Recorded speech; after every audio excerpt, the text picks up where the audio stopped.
Ukoliko ne razumijete najbolje engleski jezik, upalite titlove. If you don't understand Croatian, turn on subtitles.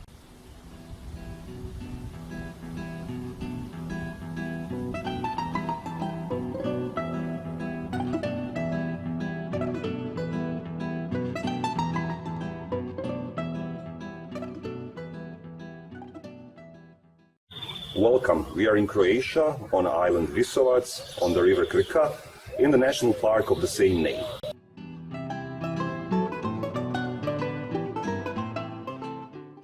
For the beginning, a couple of words about history of the island.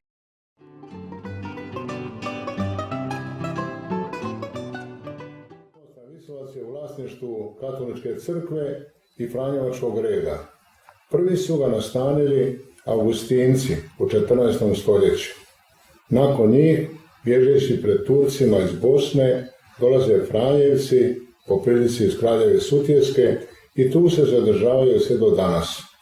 Visovac je i kuća novicijata s prekidima od 1568. godine, gdje mladi franjevački kandidati ostaju godinu dana propitujući i učvršćujući svoje zvanje. Na Visovcu se časti Gospa Dančena i koja svetkovina je 2.8. pa smo na tu svetkovinu svi pozvani da napravimo štimu sa svim narodom.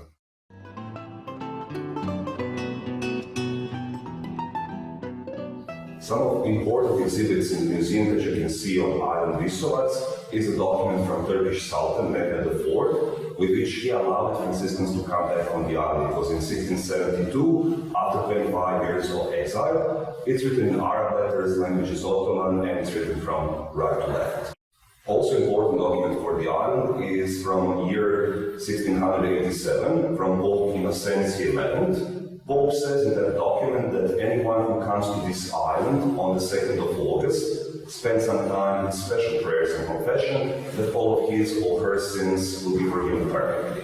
Or to be more precise, not the sins, but penalty for the sins. So on the 2nd of August, around 10,000 people come to this small island. Franciscan library on the island, it's full of rare and valuable books. In the museum you can see Aesop's Fables printed in 1487. That means that's one of the first printed books in the world, because Gutenberg invented the printing machine just a couple of years earlier, and there are just 3 copies left in the whole world. Also, all the books printed before 1500 are called incunabulas, and there are 7 books like that here in Monastery Library on the island.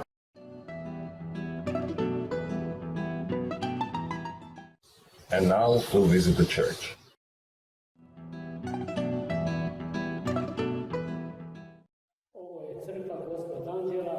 Ima 6 oltara, neobična je, ima 2 glavna oltara, oltar Svetog križa i Gozd oltar. Zašto 6 oltara? Do drugog Vatikanskog koncila mislim se govori na latinskom jeziku, a frata je bilo puno svećenika u samostanu, a iz praktičnih razloga se rade crkve sa više oltara da bi svak sebi mogao u isto vrijeme govoriti misu. A poslije drugog Vatikanskog koncila 1962. godine mogla se misa govoriti za jednim oltarom 1000 svećenika. Znači, druge su crkve to izbacivale iz svojih samostanskih crkava, a naša ostala originalna. Imamo gore još da vidimo jedan hor koji su Tarzije, Franjevački grb, 1773. godine, a imaju poznate orgulje od Petra Nakića koji su iz 1771. godine. Ove orgulje su jako dobro sačuvane, a Petar Nakić je bio poznat graditelj i stručnjak za orgulje, ne samo u Hrvatskoj, nego i šire, posebno u Italiji. On je otvarao u Italiji te radionice i za gradnju tih orgulja. Ovaj križ ovdje ima izradu veliku vješku vrijednost, 16. stoljeće nepoznatim letačkim majstorom. Ovdje vidimo isto jednu sliku Svetoga Franje i letačka glava na slici. To bi bilo upozorenje nama koji smo živi, da razmišljamo o onom životu koji dolazi posle ovoga zemaljskog života. Znači uvjetnik je nama postavljen u poruku s tom vrtačkom glavom.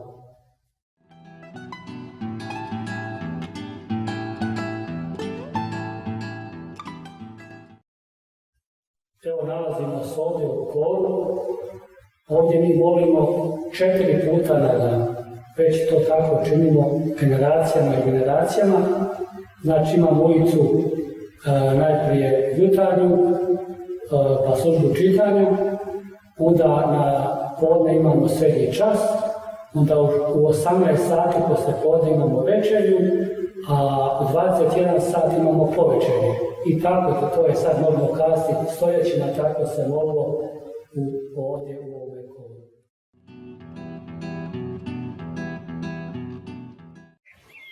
About sister water and the world of nature, because we must not forget, St. Francis of Assisi is the protector of ecologists.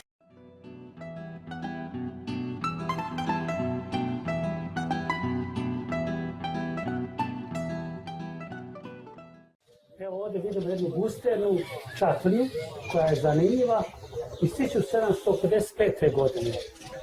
Voda je kišnica, dolazi s ove kuće koja se zove Babuša, žlijebu i cijevicu od kamena. Ona počiva ovdje na jednoj bijeloj stijeni, lapis salbi. Dole su 4 prostorije, povezane sa čemerima, bez željeza, bez betona. Kruna je od jedne cijeline kamena. Po čemu je zanimljiva ova gustena? Po tome, kad su je Frati htjeli graditi te godine, 1755. godine, obavijestili su okolno stanovništvo da im skupljaju jaja. Skupili su preko 30.000 jaja, bjelance su odvojili, pomiješali sa krećom, sitnom pržnom i dobili su smjesu koja je služila za izolaciju od vlage, a ujedno kao vezivo u gradnji. Još stari Grci i Rimljani su poznavali taj oblik gradnje.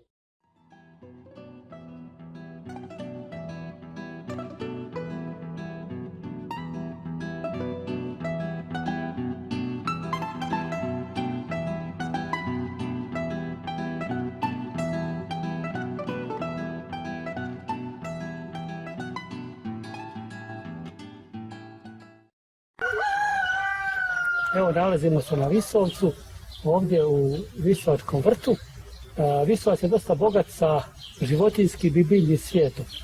Mi ovdje puštamo sve da to ide kao prirodno sve. Ništa ne prskamo, tako imamo dosta voća, a višak voća je opet tako koristimo za rakiju, visovačku travaricu, a ovdje ima dosta biljaka, možda su malo neobične, recimo imamo jedno drvo koje zove se bombon, 4. mu je godina, ali raste neobično brzo, začuđujuće kako brzo raste.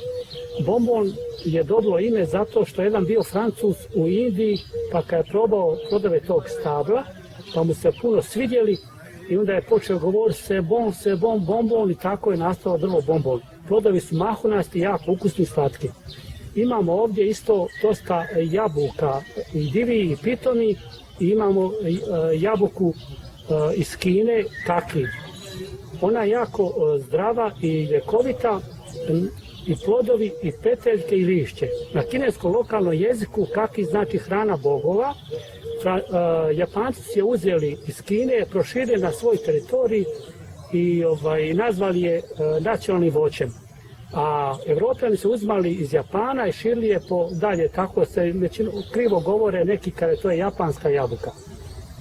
Imamo ovdje isto jedno stablo, malo stablo, ginko, navodno da ginko da je nadoživjelo dinosaure, da je to jedno neobično stablo koje je ljekovito, a mora biti i korisno i otrovno, samo treba ga znati služiti se s njime. Inače, naša Delupo proizvodi lijekove od ginka. Ovdje mi živimo sa prirodom, tako imamo dosta vrsta pataka, paunova, onda kokošiju, ima kornjača. Mnoge patke dolaze ovdje na Visovačko jezero zimovati. Mi ovdje nekako štitimo te patke, tako što naša prisutnost ovdje puno znači zbog krivolova. I mi pomažemo da se odgoje višak hrane koje imamo u kuhinji, mi ih hranimo, tako nekako i držimo uz Visovac, iz Visovačko jezero.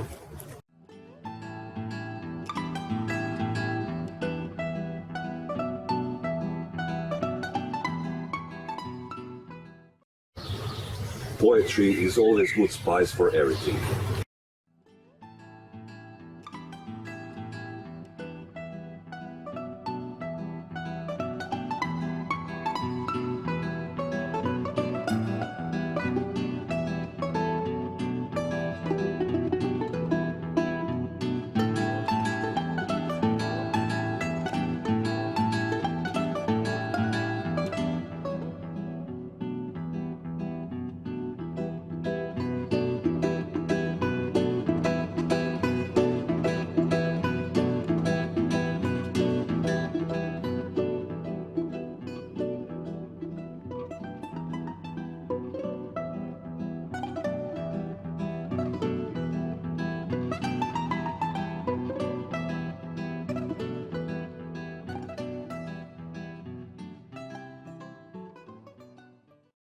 That's all for now. For the end, listen to the anthem of Lady of Visolac, and don't forget to come and visit us. You are welcomed.